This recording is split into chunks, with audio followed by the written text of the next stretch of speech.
best of them all. Step back, 4-3. Phoenix forced a turnover at halfway. Oh, yes, sir. Yes, sir. Clock at 10. Adams the off balance. Oh my goodness. 2 on the clock.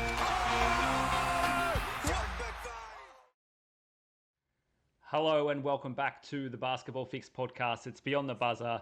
It's the third time we've tried to start this podcast today because I'm a technical dunce today. But I have the two main men with me, the best basketball minds in the business, Josh Higgins and Jeremy Darke. How are we, boys?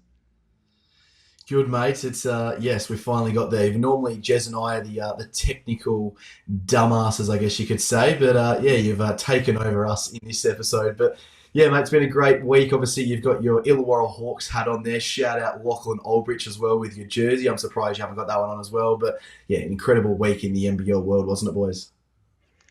Yeah, it was a great week. Finally, the Jackies put up some good offensive numbers, surprisingly, which we'll dive into a little bit later. But yeah, great week, actually. I think we saw some really good results. Some mixed results, the NBL doing NBL things, throwing curveballs each and every round. So, yeah, I can't wait to dive into it and look forward to the next week before the FIBA break.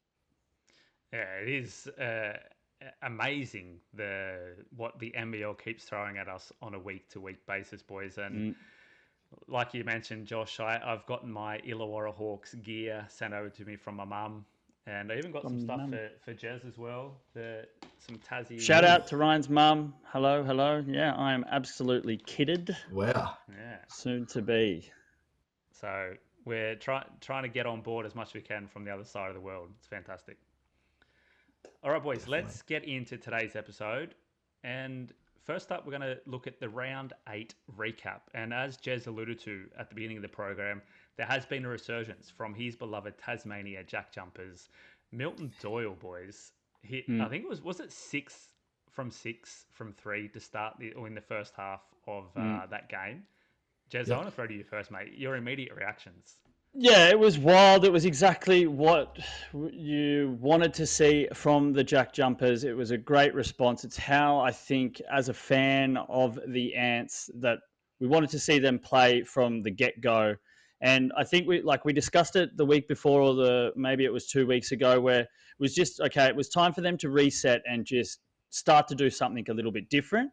And they certainly did that last weekend in both games, I feel. But obviously, it makes it easier when Doyle's hitting 6 from 3, and then we saw, the only thing that overshadowed it was Chris Goulding a couple of days later, also going off from the 3-point line. But from a Jack Jumpers point of view, it was an awesome weekend. I think coming really close to Perth and competing and having 2 scores of 82 and 83, I think is the biggest positive there. There has been a little bit of a shift, a little bit more of a focus on offense, and some cold guys got hot. But it is still that one. The biggest thing I think we've had with Jack Jumpers this year is getting consistency from their big players night in and night out, because that still didn't quite happen as you would have liked, because Doyle went off in the first game, but then was a little bit quiet in the second. And then we saw a really, really big game from Craig Sword, which was great to see, because I think there's been a lot of pressure on him, a lot of chatter about him. So very positive in the second game there, where he put up some really, really good numbers, and also a big game from Deng to get Tasmania past New Zealand. So from a fan point of view, I'm ecstatic. It was good to see a little shift. And that's, I think, the important thing. The cogs are turning for Scott Roth, and they're working with what they have. And I think he's been very, very confident, speaking with the media and saying, all right, we've got what we've got and we're going to run with it. And I think now we're just seeing that, like a little bit like maybe with Southeast Melbourne, it just took a little bit shorter time for them with all of their new players. I think for Tasmania, the shift now from changing their team dynamic to how they're actually going to play just took a couple of weeks more. And hopefully we just see them start building on that over the next few rounds and seeing this more of an offensive team, not relying on shutting down the opposition as much and making sure that they can now score points in different ways, which is what they did in round 8. Yeah.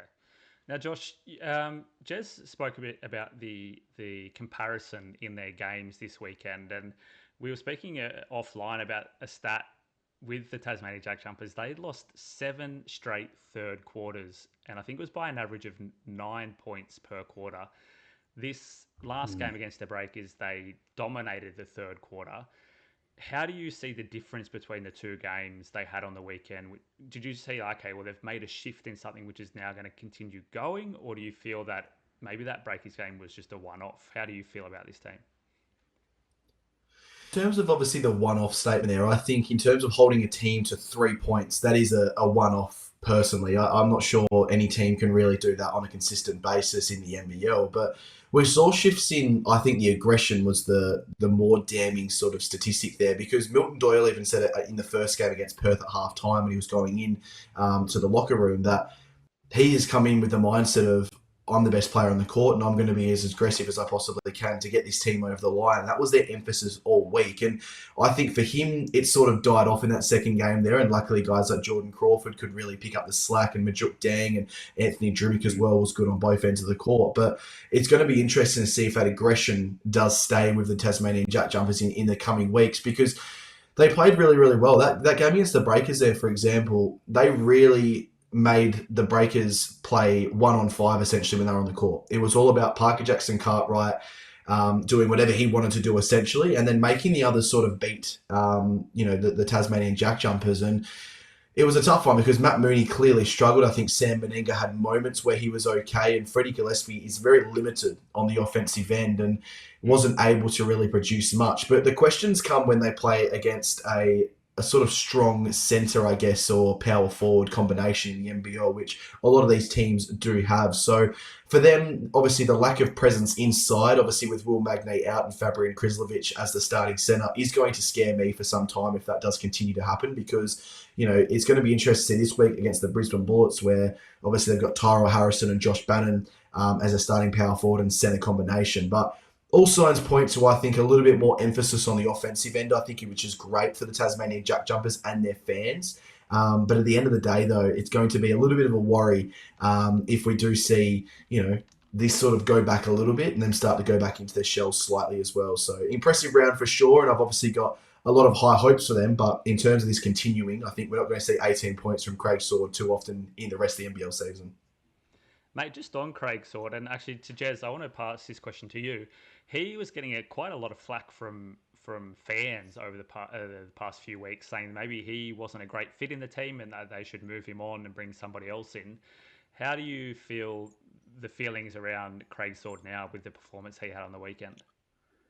Look, first of all, I think it's pretty important that I have to say, when there's two ways to go about giving flack. There's a way to do it as doing it, analysing a performance and talking about his player's performance. And I think that we need to make clear first, because there has been some rough talk around Tasmania and a little bit of online hate and things like that. And I think, first of all, when we have been analysing it, or say myself or any other, it's just analysing the fit that Craig Sword has in the team and what the performance that he's put on the court. It's got nothing to do with anything personally. We're just talking basketball and talking numbers and breaking things down. So first of all, we get that straight out of the way.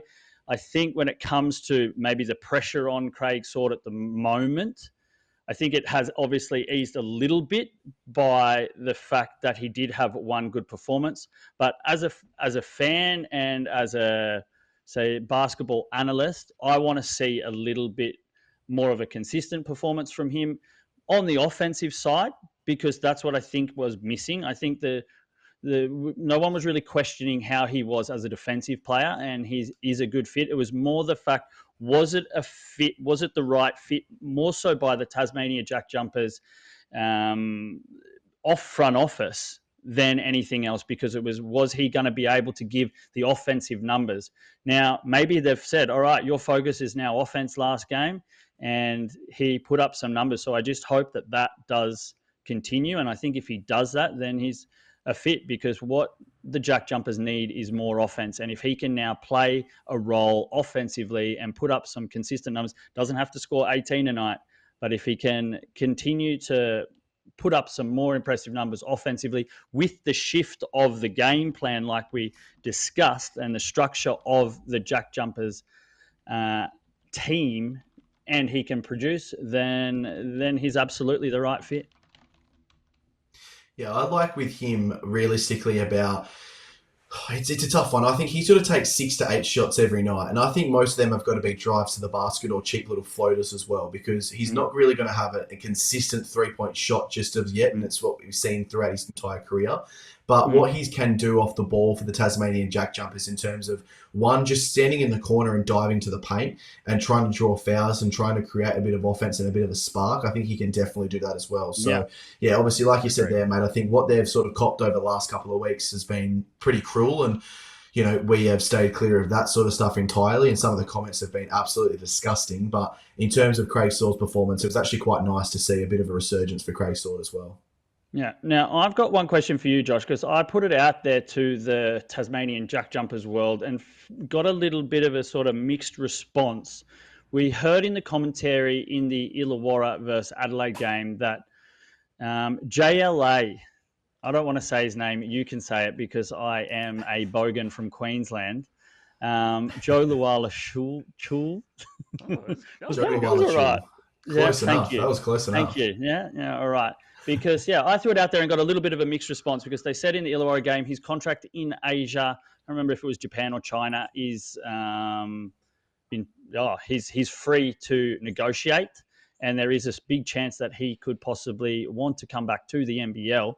Do you think personally that he could be a good fit for the Jack Jumpers and is a good buy, considering their struggles at depth within the big boy position? I definitely think JLA is a guy, if you have the chance to bring him over, you're going to do it, because he is one of the top local talented players that we have seen in recent history. He's been an MVP candidate. He's been in the All-NBL first team. He's been a crucial part of Melbourne United's team over the last couple of seasons on and off. So I think if you're the Tasmanian Jack Jumpers, the way you're looking at this is you are getting yourself a power forward, essentially, and you're having Will Magnay as your centre. Now, you will have another player with the ability to stretch the floor and shoot the three-point shot, as well as be a very, very good post player. Now, we've obviously seen Majuk Deng be that sort of mould and that player, and that's what Majuk, obviously, Joe Luala will take. He'll take that role, and that only really strengthens their team, because then you've got Majuk Deng potentially coming off the bench and playing that exact same role with the exact same sort of spark on offense and defense as well. So I think if you have the chance to bring over JLA, and obviously with Will Magnay's injury history, you've got to need some more depth at the centre position or at the forward position as well. I think you do it. So it's going to be interesting to see this space, because I feel like some teams, if they do really want him, will move heaven and earth because of how good he is. And we know how important centres are that can shoot the three ball in the NBL are. So I think he's going to have a lot of interest if he does decide to come home. And it just does create a little bit of a worry for me, because he did say he wanted to go and make some money before he turned 31 or 30. It was originally before the start of the season. So for that not to have worked out and him wanting to be coming back potentially to the NBL, there might be some off-court dramas there as well that we are not 100% ready on right now. So he's going to need a strong figurehead coach, which we have seen over the last couple of seasons, and Scott Roth is that guy. So to wrap all that up quickly, mate, I like the move, to be honest with you, and I think Jack Jumpers fans, if that does happen, should be very excited for sure about JLA. I'm just looking at their roster. I don't see really where they don't have any spots left, so they're going to have to let somebody go. Is it Sean McDonald or Gorjok Gak hasn't been getting a heap of playing time? Right? Yeah, Sean McDonald won't go. Gak. No. For sure. Yeah. McDonald, this is another thing as well people are forgetting about. McDonald's importance to this team when he comes back in, I think, 2 weeks, you will see a shift in that backup rotation as well. So there's a world where I think it will be Sean McDonald starting with Jordan Crawford as the sort of point guard, shooting guard with Milton Doyle, and then it will be a Majuk Deng, maybe JLA combination at the power forward, and then Will Magnay. That's a very, very strong NBL lineup. So, I think it would be a Gorjok Gak maybe, or some of those younger guys you might be able to get rid of as well to a sort of free up a spot, essentially. For this season. So, I mean, you're not losing a lot if you get rid of him, but you're having that depth is still quite short in the five. Yeah, it'd definitely be Gak, I think, would be the one that would go. It's sort of going to be an unfortunate situation like we saw in Adelaide with Alex Starling getting released for Montrezl Harrell. But at the end of the day, the Tasmanian Jack Jumpers need to look at one thing, and that's getting better and obviously having a chance to go back-to-back in the NBL Championship world. Mm. And that's the thing, sorry, real quickly, is it's so close. Like everyone's like, and I've even felt it as well that it's been a disastrous start. But if you're just looking at pure wins, don't have the standings up, but I was looking at it this morning. It's like 2 wins. Yeah, they're on 4, but it's like 2 wins, and you're fourth, maybe even fifth. Yep. So not too. You're not. Yeah. So if you're looking just on pure wins that you need to get, they're 2 wins behind. All you need to do is go on a little run in the NBL, and I think we saw that at the end of last year as well, with like some late runs by Adelaide, and the Breakers. So you can have that tough start, but you just need to go on a good run, and all of a sudden you're in the mix again. I was thinking about that with Illawarra because they're playing Sydney. They only have a single game week. There's a good chance they can finish the round 6th, possibly, depending on how Perth.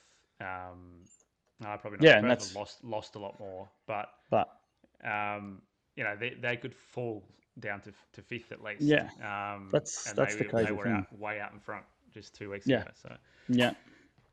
Another team, boys, that is starting to climb a little bit, or the feeling around them is getting better. The Brisbane Bullets. Josh, you were wondering why nobody is speaking about the Bullets. Is it just because they haven't been playing double game weeks?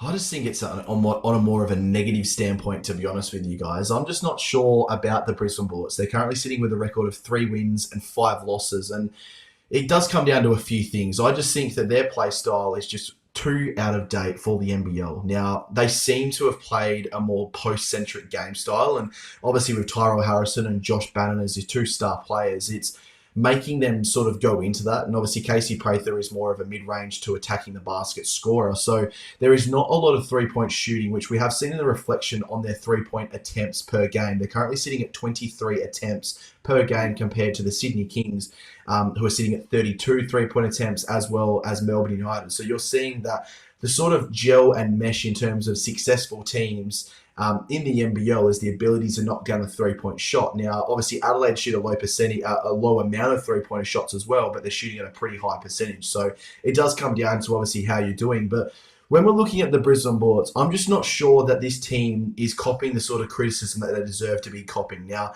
they gave up 120 points over the weekend to Melbourne United. Yes, they scored 100 points, but they just didn't look like they had any defensive structure at all and really wanted to make that game a shootout. And that's what's really, really worrying me right now. And you guys know what I'm about to say right now. The guy that they really need to make the focal point on their offense and the one they need to play through is Josh Bannon. Because, like I said at the start of the season, this guy, if he is firing, can be up there in the all-NBL conversation because he can do it all. He is a guy who could genuinely score 18 points per game, have 10 rebounds, and really look at those sort of 4 to 5 assists per game. Now, I think it's got to run through him. Now, that means it doesn't mean the ball has necessarily got to go in his hands 5 or 6 times every minute. I think it's realistically got to be involving him in the pick and roll, the pick and pop, and letting him be able to facilitate as well because he's a relatively good 3-point shooter. His average isn't reflecting that right now at 27%. But obviously what he can do with the ability to shoot it, I think really will open up the floor for a guy like Tyrell Harrison, who we have seen in recent weeks have big monster games, but also some games where he's had a little impact. And I think that's where they've obviously made Josh Bannon go into the post a bit more. So I would really be looking to try and make this team sort of a 4-out and 1 inside sort of team, with obviously 4 outside shooters as well as Tyrell Harrison inside, and really try to spread the floor a little bit as well because they play really, really slow offense and they tend to give up a lot of fast break points as well just because of how stagnant their offensive sets are. So I'm not sure. I'm not sure if Justin Schuller right now is the coach that will lead them going forward, and maybe there was obviously a bit of a unfair criticism on him right now because his team probably wasn't built to look like teams like Melbourne United, Perth, Sydney, all that sort of stuff as well. So 3 and 5, maybe they're happy, but they haven't had the challenge yet like every other team in the NBL where they play a game on a Thursday or a Friday and then back it up on a Saturday or Sunday. So we're going to see what this team is really made of over the next sort of month when they play a lot of double game weeks. And we may see this team either rapidly climb a ladder or fall off the face of the earth very quickly. Now, Jez, the guards for Brisbane, and we spoke about it on the live Supercoach show we did earlier in the week. These guys are playing at a pretty good rate, scoring well. How do you see these guys leading the team forward for Brisbane now they come into a pretty heavy schedule? Yeah, well, I just think there was a lot of talk around James Bateman at the start of the year, and he was going to be the guy that was going to come in and lead the team. Because I'm a little bit on Josh's side there in the fact that I think I expected a little bit more from them in a way, despite probably even tipping them to finish in the lower end. But I just think that they haven't worked out their game yet either, and they've played the least amount of games of anybody in the competition besides New Zealand. But I think that there does need to be a shift because, this whole shootout style where they're ranked, I think, fourth in offense in actual pure points scored, and that the shift does need to come defensively, and I think it needs to come from them being able to protect and play perimeter defense and get the most out of.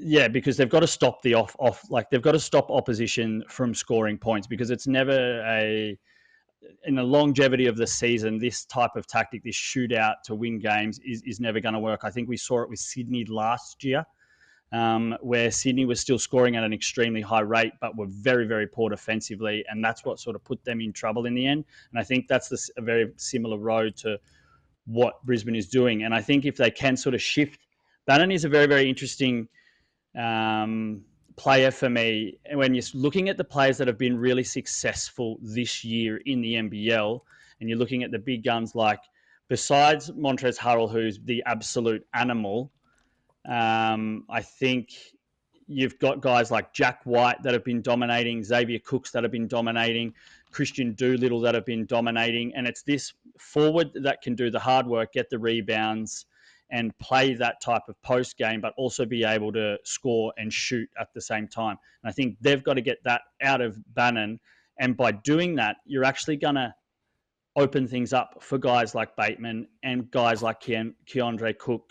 And when they have big games and they shoot and they can get some space, they do go on some extremely good scoring runs. But I think defensively, those guards need to do a little bit more to reduce the shooting percentages from both the field and from the three-point line of their opposition. Otherwise, Brisbane are just going to sit exactly where they are, and that's around sort of that 8th, 9th, 10th spot. Mate, you led me into an absolute perfect segue.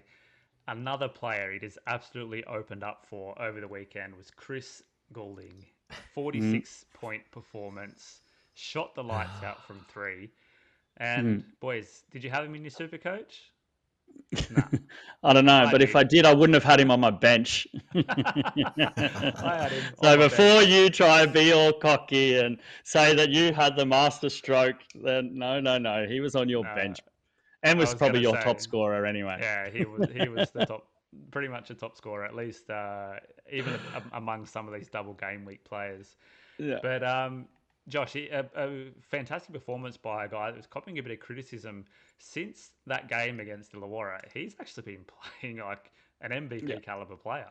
What are your thoughts? He does this every year, boys. He does this every darn year. Now, he's a guy who obviously I've been very critical of, and Melbourne United are probably wondering why I'm opening my mouth talking about him. But what a game that was. 46 points. He's sort of up there in the top three in terms of points in a particular game. He's, tying some of these huge records, and he was hitting everything. And it was always convenient that the fact that he's playing against my team, the Perth Wildcats, and had an outstanding game. And yeah, he just got the spark going. It was very interesting to see in that second quarter and that third quarter. And it all started with Itan Al-Mansur putting the hand down and allowing him to shoot the 3-point shot. And it got him going because he hit that tough one. And he thought, you know what, I'm ready to go here. And then it was just 3, 3, 3, 3. Everything was working. He was coming off screens, high pick and rolls. Anything he wanted to do, he was getting. And it was really exciting to see, obviously, what they were doing as a team. And I think it's going to be very interesting to see how they sort of go with him over the next couple of weeks. Because if they can continue to get 20 to 25 points from him every night, then the scoring, obviously, from the bigs isn't a worry for them anymore, and they can just more focus on defense. And this team will have a really good chance of obviously contending in the NBL in future weeks.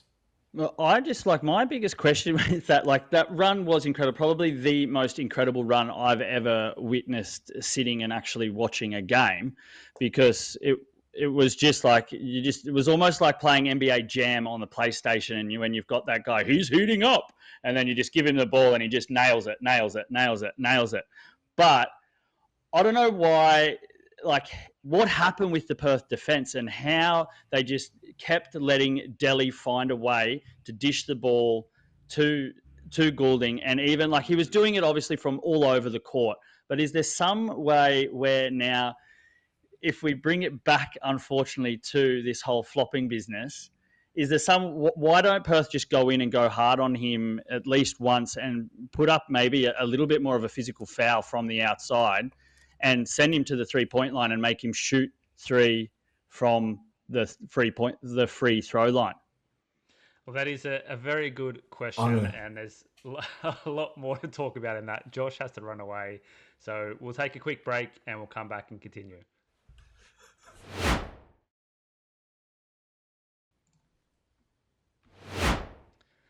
And we're back now. Before the break, Jez, you were speaking about Chris Goulding and what they could have done to stop him in that game where he was just electric from deep, and even maybe stop the passing lanes. Josh, you had a few thoughts around this? Yeah, definitely. I just think there's a few things that the Wildcats could have done to, I guess, stop Chris Goulding from that run. Now, the first one is the fact that they were going under so many screens when it come to Chris getting wide open shots. And instead of going under, go over. If you force a foul, that's okay. Because I think it's more about showing the aggression to obviously go after Chris Goulding. It just was a real big dampener on the game in a sense from a Perth Wildcats perspective, because it just looked like the scouting report was all wrong. I don't think Dylan Windler understood that Chris Goulding, when he gets hot, is hot unlike any other player in the NBL. And we even saw Itan Almansa get matched on to Chris Goulding twice in some of those shots as well. It just looked like there wasn't any aggression from the Wildcats at all, and their bench looked a bit stunned, to be honest with you. And the best part from a Melbourne United perspective is the fact that once you got a player who is so hot and was as hot as Chris Goulding was, the best part of it all isn't the scoring. It's the fact that you can use him as a decoy for the next 10 to 15 minutes and the Wildcats will chase him. And we saw it a few times there as well. The first play in the fourth quarter was Rob Lowe setting a pick for Chris Goulding, and both Wildcats players go out to Chris Goulding and defend Chris Goulding, and Rob Lowe has a wide open dunk and lane to the basket as well. And that's what we saw a lot in that fourth quarter, in particular at the start, when it looked like that. Obviously, John really called the timeout again and really made sure that the Wildcats were switching everything and not just making a focus on Chris Goulding. So I just think the way that they let Goulding get on that run very quickly was disappointing to see. But in terms of an NBL spectacle, it was just incredible to watch. And I want to quickly just touch on one other thing before we move on, boys, to obviously the games coming up. And that's another Melbourne United game in the week, the Brisbane Bullets game. Now, I don't know what on earth happened there with the broadcast, and the NBL was very happy to sort of throw the blame at the Brisbane Entertainment Centre. But from all reports I'm hearing, it was a complete NBL problem. They were having server issues all night. They were having technical issues all night. Even the website was bugging out. This is a thing that has been very disappointing for the NBL. And it's something that we at the Basketball Fix are trying to fix for you guys, in trying to make a more alternative website for you guys to get all your news and keep up to date with everything as well. Because at the end of the day, it's a bit disappointing when you've got a multi-million-dollar business and company and sporting league failing in some of these key aspects as well. And that delayed the Perth Wildcats game as well by 15 minutes there, which is just unacceptable. If a game is scheduled to start at just say 5:30, for example, then that game needs to start at 5:30. There's no other league in the world where they wait for another game to finish or a game to go to overtime, or, for example, the broadcast to die off. So just want to let that know that the NBL realistically needs to step up in a few things. This isn't just a new issue, boys. We've seen it over the years. Illawarra had a problem years back, and it's just been an ongoing issue for many, many years. So I wanted to throw it in there, but Chris Goulding, what a game, what a round. Good rant, Josh. Well done, mate. We're hot on their heels. Yeah. We are. We're coming. Boys, our game one preview for this week is Illawarra Hawks up against the Sydney Kings. Illawarra, another loss on the weekend to the Adelaide 36ers, something that I just cannot get over, that they lost now twice to that team. It's unbelievable, but that happened. It's your Now they're curse, coming up mate. against, up against the Kings. How do we see Illawarra adjusting their game plan to kind of react a little bit to these losses that they've had against a high volume, high scoring team, which we know the Sydney Kings can be? Josh, what do you think? Yeah, it's going to be interesting. I just think the way that you beat Sydney is play to their game style, and that works perfectly for the Illawarra Hawks. Now, when I touch on game style, I'm meaning very, very fast and a high volume of threes. And if they go down, they go down. It looks spectacular. But if it doesn't go down, it really opens the door up for the Illawarra Hawks to come in and swoop on the Sydney Kings here as well. And with obviously I guess the inability and inconsistency is probably the better word for the Sydney Kings rotation. I think with obviously the way Illawarra have set their roster out and with the addition of Trey Kell back into this team, I just think I would be going for more consistency than question marks. I think that's what we see with the Illawarra Hawks in this game. And I like the matchups for them a lot more. I think Sam Froling is probably going to match up on Cam Oliver when he's on the court. And we aren't seeing a very aggressive Cam Oliver in recent weeks. We're seeing a guy who's more than happy to shoot three-pointers instead of driving to the basket, which I think works into Sam Froling's hands. And then obviously Darius Days is probably the key matchup with Xavier Cooks. And if you can limit both Cam and Xavier Cooks, who start the transition for the Sydney Kings so often, then I think you're going to go a long way in terms of adjusting that game plan style to obviously suiting your game plan to match up against the Sydney Kings. And the Illawarra Hawks will probably get a lot of points in the open court as well. So I'm excited by this game. There's a lot of exciting matchups, and these two teams genuinely hate each other as well, so it makes it a little bit more interesting. But yeah, I think it's going to be a very good, close rivalry game like they always are.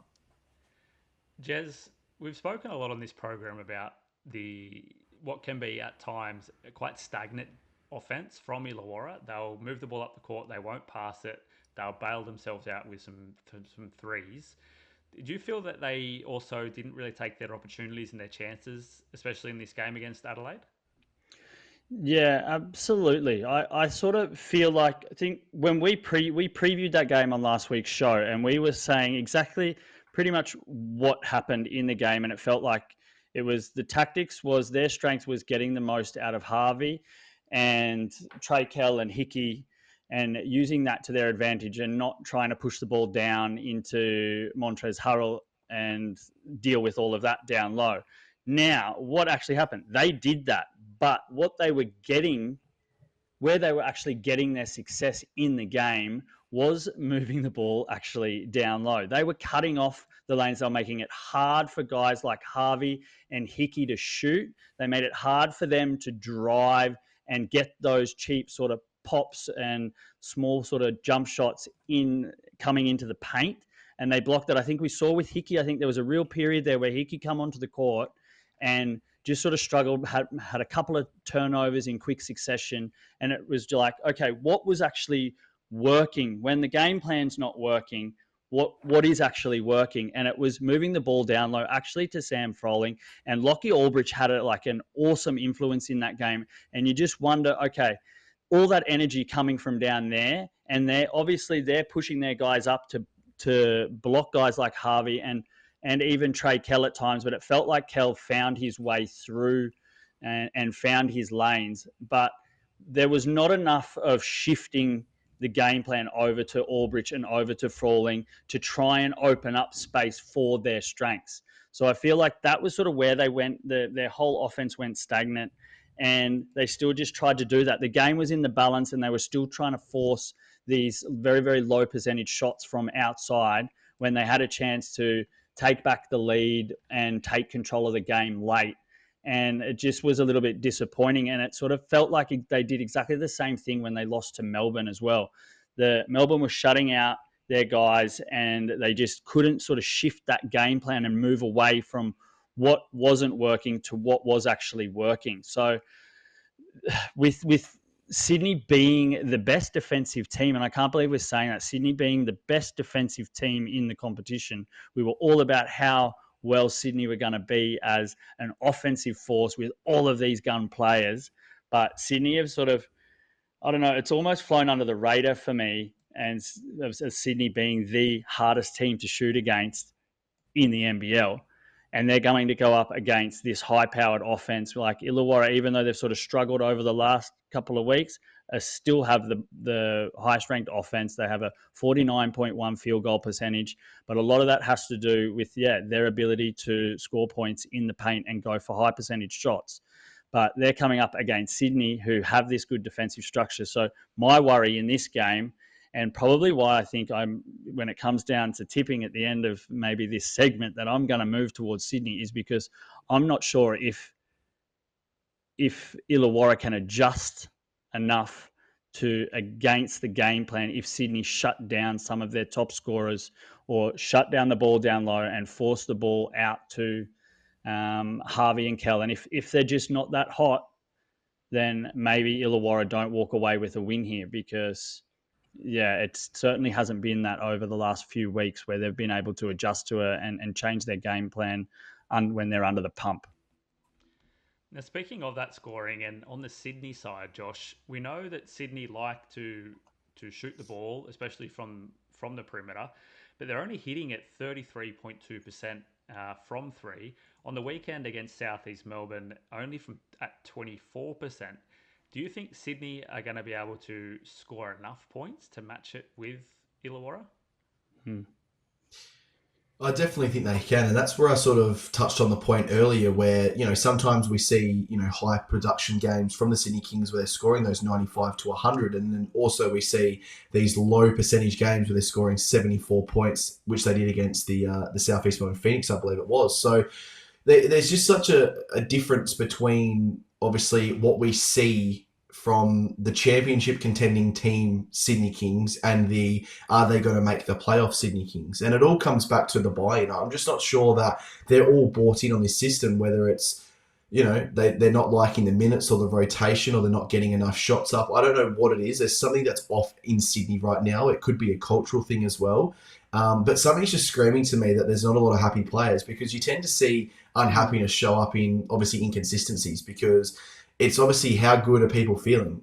Shooting is 100% a thing that passes on from player to player if they're knocking shots down. It just breeds in players. If they see excitement, if they see consistency, then seeing the ball go through the bucket, it just makes people really, really excited, and it gets you going. And when you see a couple of players miss shots that you probably think should be making them, then it does become contagious, and missing does become contagious as well. So I'm not sure if this team is going to be able to personally go with the Illawarra Hawks. I just think the way they score and how fast they do play, and also this game being back in Illawarra, I do believe, that is going to be a huge factor for the Illawarra Hawks heading back down to the Gong after a couple of weeks away. So, they've had a couple of disappointing losses against some teams who have probably found their hottest nights against the Illawarra Hawks, and obviously the Perth Wildcats and the Adelaide 36ers. And that's what happens when you're a top team in the NBL. Teams figure you out, teams scout you very, very hard, and teams often have their best games against you because you are the benchmark of the league. So I think they'll come back and have a really, really impressive performance here. And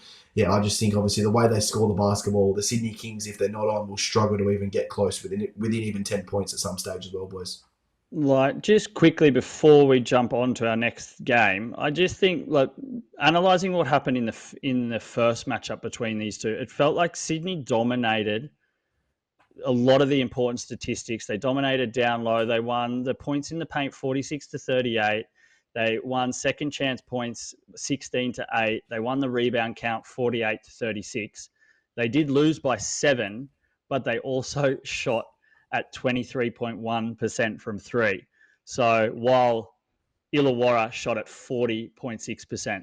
So I personally think if the game goes the way that it went in the first matchup and Sydney shoot a little bit better, I don't think they have a problem competing with Illawarra in this one, and it's going to be close, I think, either way. But I think Sydney then have the chance to take this one, because I feel like the last few games as well, they've taken less threes than they were taking earlier in the season, and that percentage is starting to go up a little bit more as well. So it's going to be a big contest, but I see Sydney being this defensively sound team, and if they're just going to hit on the night, I think they're definitely going to get up against Illawarra, even if it's in the Gong or not.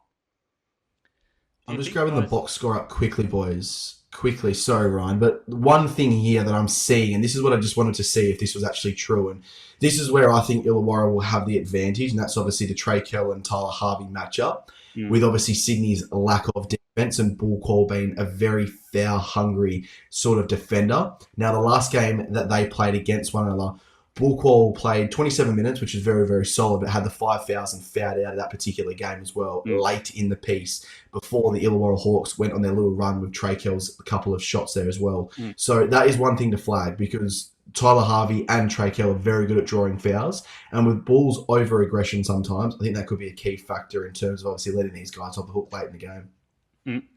Will the difference come down to scoring from the perimeter, Josh?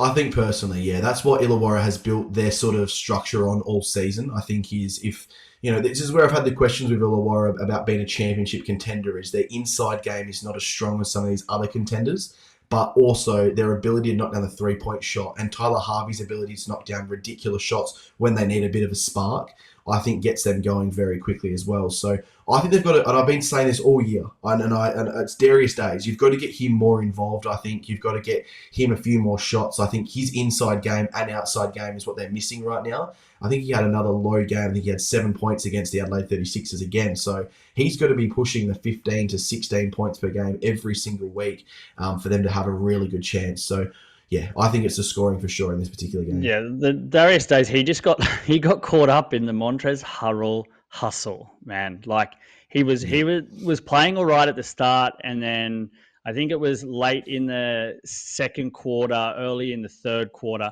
Harrell just went after him, was talking trash, and it just seemed like it just knocked Darius Days straight out of the game, and that's exactly the trap that he fell into, because Harrell was doing it with intent, because he knew that he was a game changer, and Harrell got in his face and put him off, and it turned the whole game into Adelaide's favour. And he can definitely do that, and that's why he's on that team, making such a big difference with the rest of the team not really pulling their weight enough there, you could say. Boys, let's move on to our second segment of the show, the NBL 25 Championship favourites. We want to take a bit of a temp at this point of the year and see, we'll get reactions, I guess, from the three of us about who we feel is going to be there come championship finals time. Josh, I want to throw to you first, mate. How are your thoughts around this? Yeah, I'm obviously going to throw down who I think, and I want you guys to react and give me some of your thoughts as to why you think another team is a chance of obviously winning this championship and why. Now, I think the clear championship favourites right now have to be Melbourne United. Now, it's for a number of reasons. Their ability to score the ball, but also defend. I think what they've got is a really interesting dynamic throughout their whole roster. So you've got, let's just break it down a little bit, Matthew Dellavedova and Shea Illy as their point guard, shooting guard combination, essentially. Now, those two guys can give you, between 10 and 15 points per night, but also give you between 8 and 12 assists per game as well, and will limit the opposing guards to very low games when they're on. Now, you're looking at obviously some of these combinations in the NBL who are competing for championships. Now, we're going to see Bryce Cotton and Ty Webster when that duo is reignited. You've got obviously Tyler Harvey and Trey Kell, which we've touched on. Jalen Adams, and you could probably throw in Bull Quall, who's a consistent, an inconsistent scorer, but can have his night. There's a lot of good guard combinations. Dejan Vasiljevic, Kendrick Davis, can't leave those guys out. But those guys, in terms of obviously Matthew Dellavedova and Shea Illy, can limit those guys on the opposition to really low scoring games as well as creating for Melbourne United. And you mix that with obviously Chris Goulding, who is 100% getting it going after a pretty slow start of the season, I think is the best way to describe that, and maybe coming in with a bit of an injury worry. He wasn't playing huge amount of minutes early in the season, and he's really started to ramp that up now, and they're winning games off his own shot. And then obviously Jack White has probably been an MVP top 3 candidate all season. So those 4 guys alone will drag you to a chance of obviously having an NBL championship, I think. Now, obviously the questions are around the center combination, I think, of Marcus Lee and Rob Lowe. And we saw, Rob Lowe's best on the weekend where he had 30 points. And what he can do, let's just say he gives you 10 to 12 points for the rest of the season. That's a pretty good output, I think, from a center in the NBL, especially a guy like Rob Lowe as well. And obviously the depth, I think, is pretty good. You look at Kyle Bowen, you look at, Flynn Cameron is another guy who can score the basketball. They've got a nice amount of sort of pieces around these superstar talented players to get them over the line. And there's one guy that I'm definitely missing off the list right now, and he is because I think he is the spark that every team needs on a team, and he plays a selfless role. He's an NBA champion, he's an NBL champion, and that's Ian Clark. And people forget about him so often. He's a guy who can give you 20 to 25 points on any given night because he's such a reliable scorer. But he plays the game so smartly. He's a really good offensive sort of playmaker as well for Melbourne United, and he knows how to play the game very, very smart as well. So, you attribute all of those sort of tenacities and those attributes as well as the players on the court. You mix that with Dean Vickerman, who's arguably one of the best coaches in the NBL right now. This team's flying. They're currently sitting top of ladder, and I think they're the genuine championship favourite right now. And I'm interested to hear what you guys have got and what you guys are thinking. I'm going to throw to you straight away, Ryan. What are your thoughts around Melbourne United, and who is a team that you think might be the championship favourites? Well, Joshua, what do I think about your analysis? I think Melbourne are probably, or they are in all the books, the championship favourites right now. So, we can definitely say that they are that. I think they also have they're one of the most vulnerable teams. As you alluded to, their centre pairing is very vulnerable. They aren't consistent at all. And as the year progresses, if other teams can kind of work out a way to get through that kind of trap there, I think it could be quite detrimental to Melbourne's chances, because there are other guys in this league, big guys, that are extremely good and can carry a team in a 2 or 3 game period. And I think that's where Melbourne might have the troubles. Second to that, it is something we've spoken about all season long, and it is their age. And we see now that injuries will start creeping into teams. Jack White has been fantastic for them. We don't really know much about his injury at the moment, but they're probably one of the most injury-prone teams just because of their age and the way that they play the game. Being as such a defensive presence as they are, it almost automatically will lead to a few more hits and a bit more toughness in the games, and that's when injuries can start creeping in. And as soon as these guys go down, especially if it is their key guys, we saw when Shea Lee missed a bit of time earlier that the defense really struggled. I think Melbourne is very vulnerable in this spot. So 100%, far and away, they are the favourites right now. They're the best team on the offensive and defensive ends as a package, but I also think they're one of the most vulnerable teams. Yeah, I'm going to have to agree in some aspects and add in another, a point to that, just to sort of challenge that they are the favourites. And it comes back to this schedule. They're playing a lot of these games at home.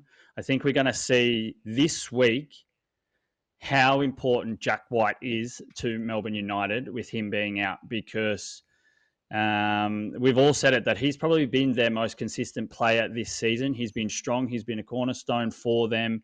He's definitely been up there as an MVP candidate to start the year. And now playing without him, it's going to be, I think, very, very key to see how they are going to be able to go without him. And then once it comes Christmas time in the Australian Open, Melbourne United have to go on this away run and play a heavy amount of games away from home. And we're going to see, okay, who are Melbourne United and how do they actually match up with all of these other teams on the road consistently and have this travel factor about them, which can hurt an aging group. And I think we saw it a little bit last year, and I think we'll see it again this year. But I'm definitely not saying that they're not going to be able to overcome it, because I think we see, and we also saw last year, they made it to the grand final. And Ryan, exactly your point there. They are the most complete package at the moment, both on offense and on defense. And that's why they are the favourites. But a team that comes in like the Jack Jumpers did when it comes to the playoffs, it's a completely different ball game. And I'm not sure that maybe they have the strike like other teams. And I'm going to just throw a couple of teams out there like Adelaide 36ers and the Illawarra Hawks. If they have that spark that could, that's going to win them the championship at the end. I think they come away with the minor premiership because they can be the most consistent. But I think down the stretch in the playoffs, I'm not sure that they have what it takes to be able to shut down teams that have all of these offensive weapons and also have depth. Maybe Adelaide don't have the depth to take them all the way, but I think we've seen when Illawarra have been on that run early, they're in a little bit of a slump now. but when they're playing their best, they can definitely match it with anybody. They have the power up front when Darius Days is on, and then they've got their shooters with Harvey and Kell, and then you've got a bench like Lee, Albridge, and Hickey. I think they can also be a complete package, but they just need to sort out some things along the way before they get there. So Melbourne United are the favourite for a reason at the moment, but I think down the stretch we're going to see some other teams start to evolve and take over that reign because, I'm just not sure that they have it again this year to win everything. Yeah, I think it is a true testament to obviously how impressive and close the league is because, we've touched on Adelaide, Illawarra. You could probably throw Sydney in that sort of roster, in that sort of, I guess, conversation. Absolutely. If we're really being serious.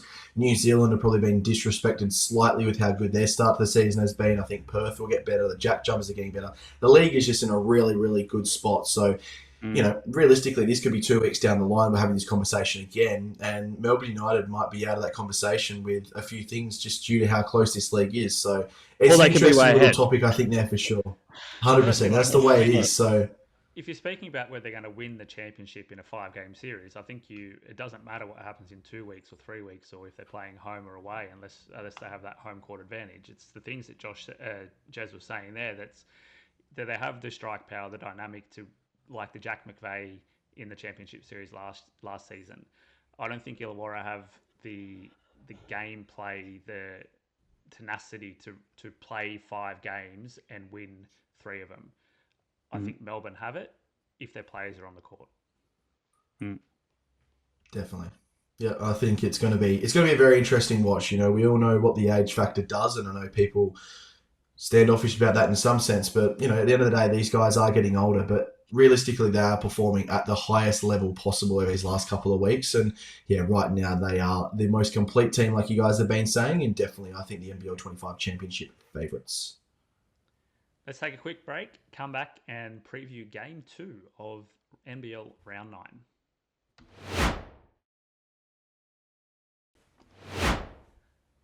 We are back and it's time to preview Game 2 of our Round 9 picks, and it's Melbourne up against the Adelaide 36ers, 2 teams that we've already spoken about quite a lot in this program, but with good reason because they are 2 teams right at the top of the standings and at the top of everybody's minds. Melbourne, can Chris Goulding repeat his effort, boys? That's my first question. It's not even on the run sheet. I want to know, is he going to come out and shoot the lights out? Am I keeping him in my Supercoach team? Josh? I nearly think he has to, doesn't he, boys? I think it's probably going to tie into, I guess, our main talking point of this whole sort of game preview, and that's what Melbourne United are going to do without Jack White. Now, Chris Goulding has the ability to, as we just saw last round, score 46 points. But, it's the work off the field and off the sort of, the play that guys like Jack White can do and, Rob Lowe and Marcus Lee that get Chris Goulding open. And I think Chris Goulding is going to have a massive impact on this game, but it's going to be limited with obviously Jack McVeigh being out. And especially it hurts against a team like the Adelaide 36ers where you've got Montrezl Harrell, Jarrell Martin and Isaac Humphries, arguably the three of the top 5 or 6 centers in the league. So it's such a tough ask. Jack McVeigh is averaging just over 13 points per game. Jack McVeigh would be nice to have back in the league, but Jack White is averaging 13.7 points per game to go with 10.2 rebounds and shooting it at 51%. So, yes, Chris Goulding can 100% replicate that particular game, and I think Adelaide will have a plan for that for sure, because you're not going to see a guy like him coming off such a hot game have an open shot to start the game. But I think the biggest question's around Jack White, but I know you've got some genuine thoughts, Jeremy Darke, about Jack White. Yeah, definitely. I think this is going to be really interesting to see how Melbourne approach this, because we saw Kyle Bowen get some extended minutes when Jack White was off the court last game. And I think, but my sort of question maybe that I want to pose to you, Josh, in all of this is, do you think we maybe see a little bit more of Rob Lowe and Marcus Lee on the court at the same time? Or are we going to see just more minutes out of Kyle Bowen? He's been good, Bowen, and I think sort of know you never in any of our conversations about Melbourne, we're obviously not having Bowen as the focus, but now he's got to sort of come in and play a little bit more of a role. But he's shooting at 56% from the field. He does the rebound work. He's averaging 3.9 rebounds. I think he's only playing like 10, 15 minutes on average per game. So that's not bad numbers. He's also been averaging 2.1 assists per game. So obviously on the offensive side of the ball, and I think the defensive side of the ball when you're going up against this monster forwards of Adelaide. But Bowen could play a very key role because I think it's very unknown. I think this is where it sort of sometimes is you always talk about, oh, how's Melbourne going to play without Jack White?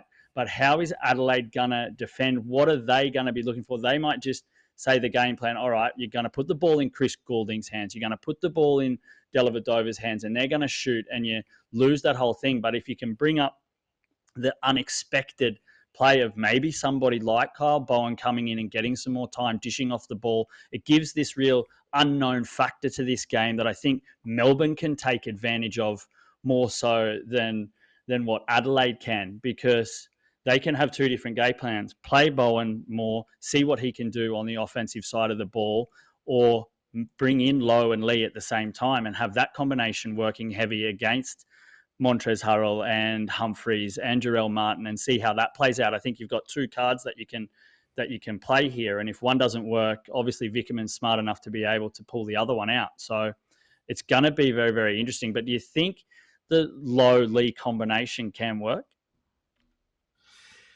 I don't think it can work for this one reason. Now, we all know Marcus Lee is a tremendous defender in the NBL, but he gives up fouls when he's not 100% focused on the game by just silly ways as well. Now, getting him out there on the court early against Montrezl Harrell and Isaac Humphreys, who probably will be the starting power forward and centre combination for the Adelaide 36ers, I think it's a recipe for some early fouls on Marcus Lee, which will then ruin the whole sort of style of play, because Marcus Lee will be their most important defensive sort of forward or centre in this game for Melbourne United, because he needs to contain not just one guy but three guys, to be honest with you, because I'm not sure Rob Lowe can go with these guys athletically because of just Rob Lowe. He's more of a outside scorer. He doesn't like coming in. He's not going to be able to run up and back, but Marcus Lee will be able to.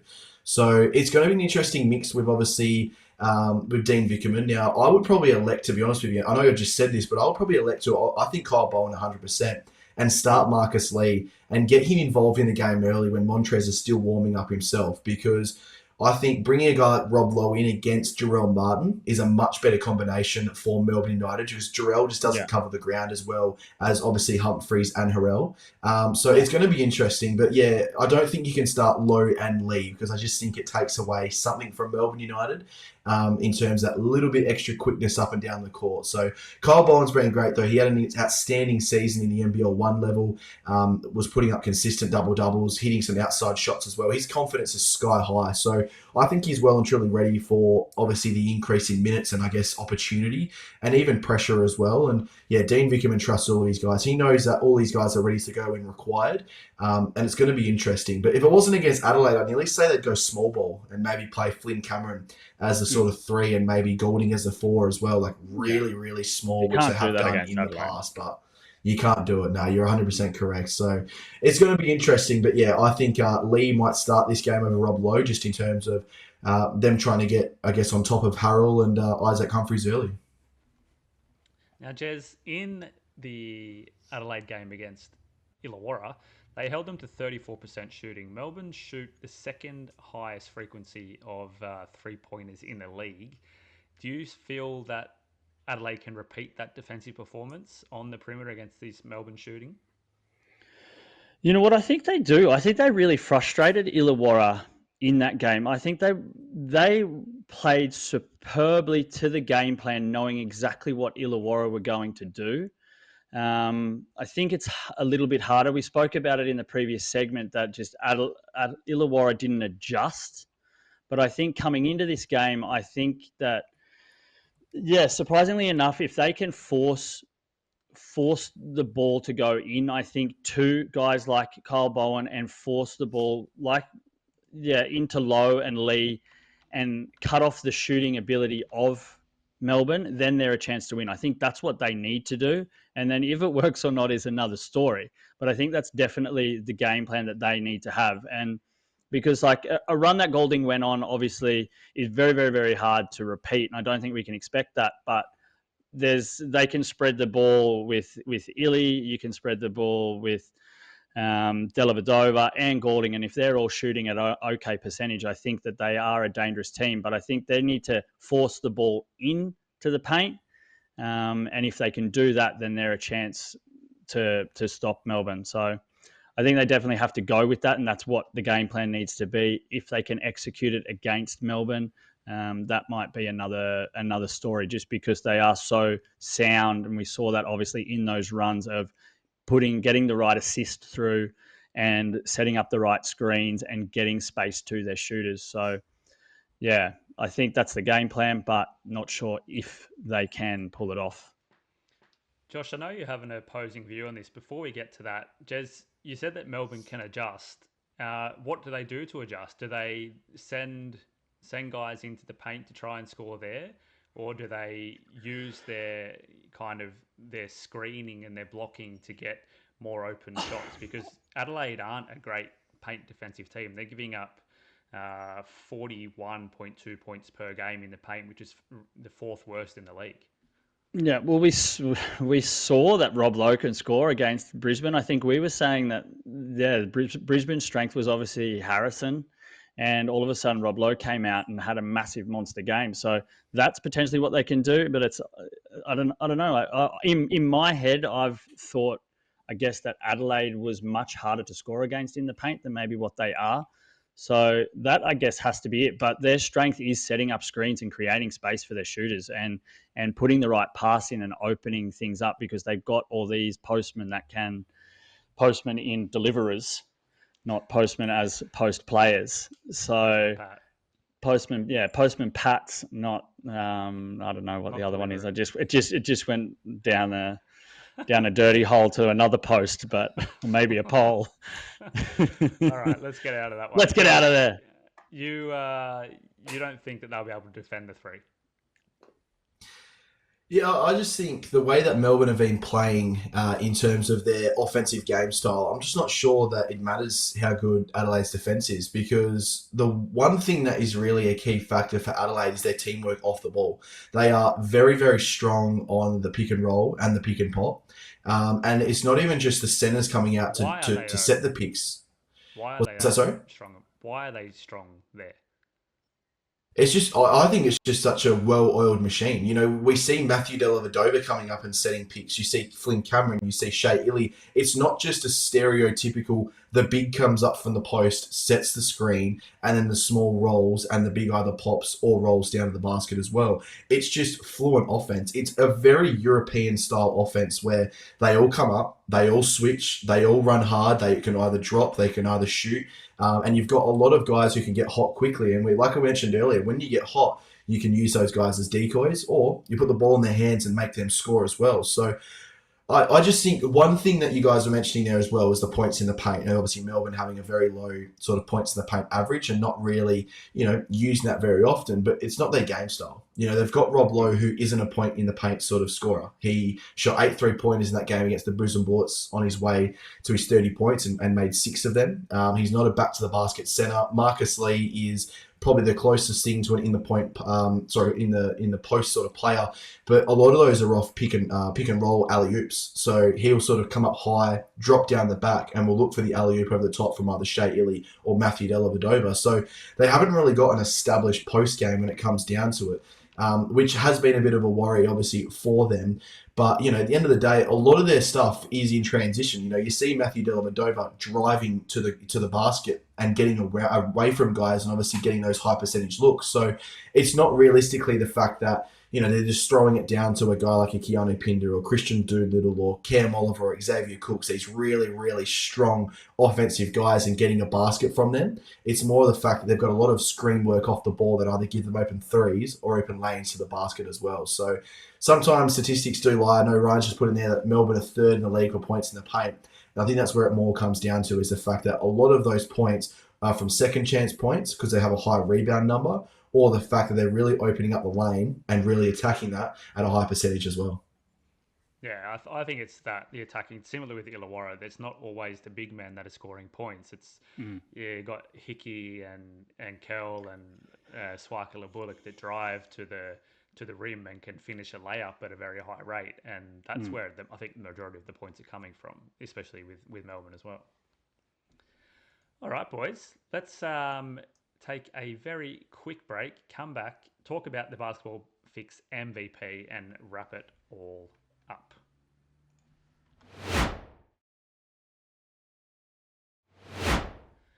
Okay, Josh, it's time for the Basketball Fix MVP. How about you give listeners just a recap about what this segment's about, and then we can jump into the winners from this round. Yes, so the Basketball Fix MVP is purely based around the fact that we will pick 3 guys who have been the MVP of the round in a 3-2-1 combination. Now, sometimes these guys have had an incredible weekend or a particular game. Sometimes it's not just statistically speaking. Obviously, when we are picking the 3-2-1 combination, there could be some mixed results in here for sure. Now, I think everyone knows who is going to be the number 1 player in for this week, and it's going to be very, very obvious the more we go on. But I'm going to give one vote this week to a guy on the Adelaide 36ers team. And no, it's not Montrezl Harrell. He had an incredible game there with 25 points, 7 rebounds, 3 assists, 2 steals, and 1 block. But it's Kendrick Davis. Now, a second-year pro, he's had a lot of pressure on him realistically over the last couple of weeks.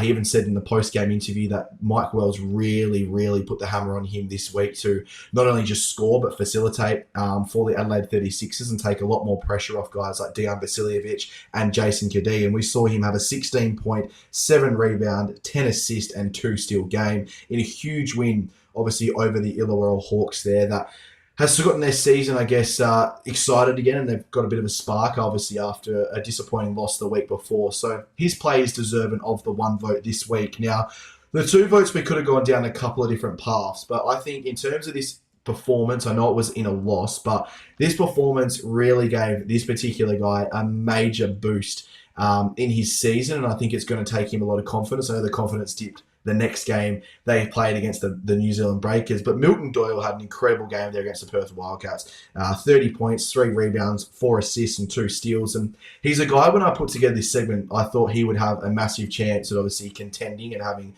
a crack at the MVP trophy, just because it looked like all the offense was going to be centered around him. He's a really, really strong defender. He's a solid playmaker. He can actually rebound at a pretty high efficiency.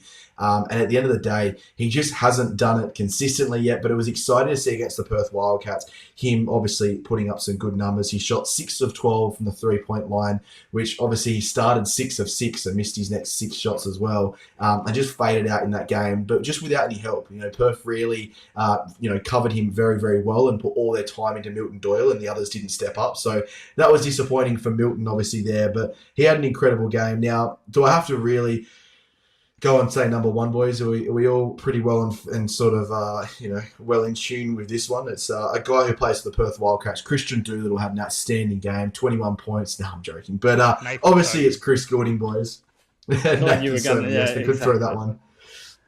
I was nearly going to go there, but 46 points for Chris Goulding, 2 rebounds, 2 assists, 1 steal. He shot 16 of 32, boys, but get this, 9 of 21 3-point attempts. That would have to be the highest 3-point attempts in some time in the NBL. And like we've mentioned, and we've talked about it numerous times in this podcast so far, the ability to knock down the 3-point shot from literally anywhere on the court was outstanding. He got them going. They were struggling early on, and Perth Wildcats had no answer for him. So recapping that, the 1 vote goes to Kendrick Davis after his double-double, 2 votes to Milton Doyle after his 30-piece, and 3 votes goes to Chris Goulding after his 46-point explosion against my Perth Wildcats. Thoughts, boys?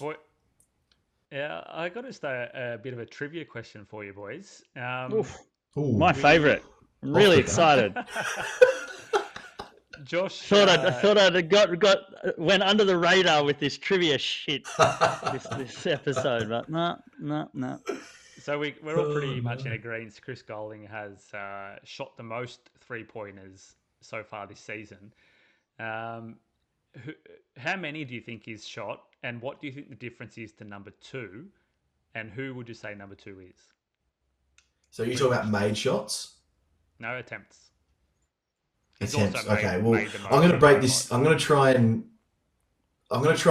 narrow this down a little bit. So I know CG43 has made 43 3-point shots this season, 44. I do believe. Is that correct, right? 44. Made, okay, well, that's made 44. So that's made threes. Now, he's actually 10, I believe, made threes better than the next player in the league. That was at the time of the Perth Wildcats game. Now, let's just say he's shooting the ball at 35 to 40%. So I'm going to lock in, let's just say he shot 110 3-point shots this year. What about you, Jez? Well, by seeing Ryan's face at 110, it looked like he was pretty close to the mark. So I'm going to fish and play either side of that and go, all right, well, if he just had 20 in one game, obviously not taking that many. How many games have they played since this? They've played 12 games, eh? 13 games. Oof. And he had 21 in a game. Oh, jeez. Yeah, I'm going to say a little bit lower and say around 100.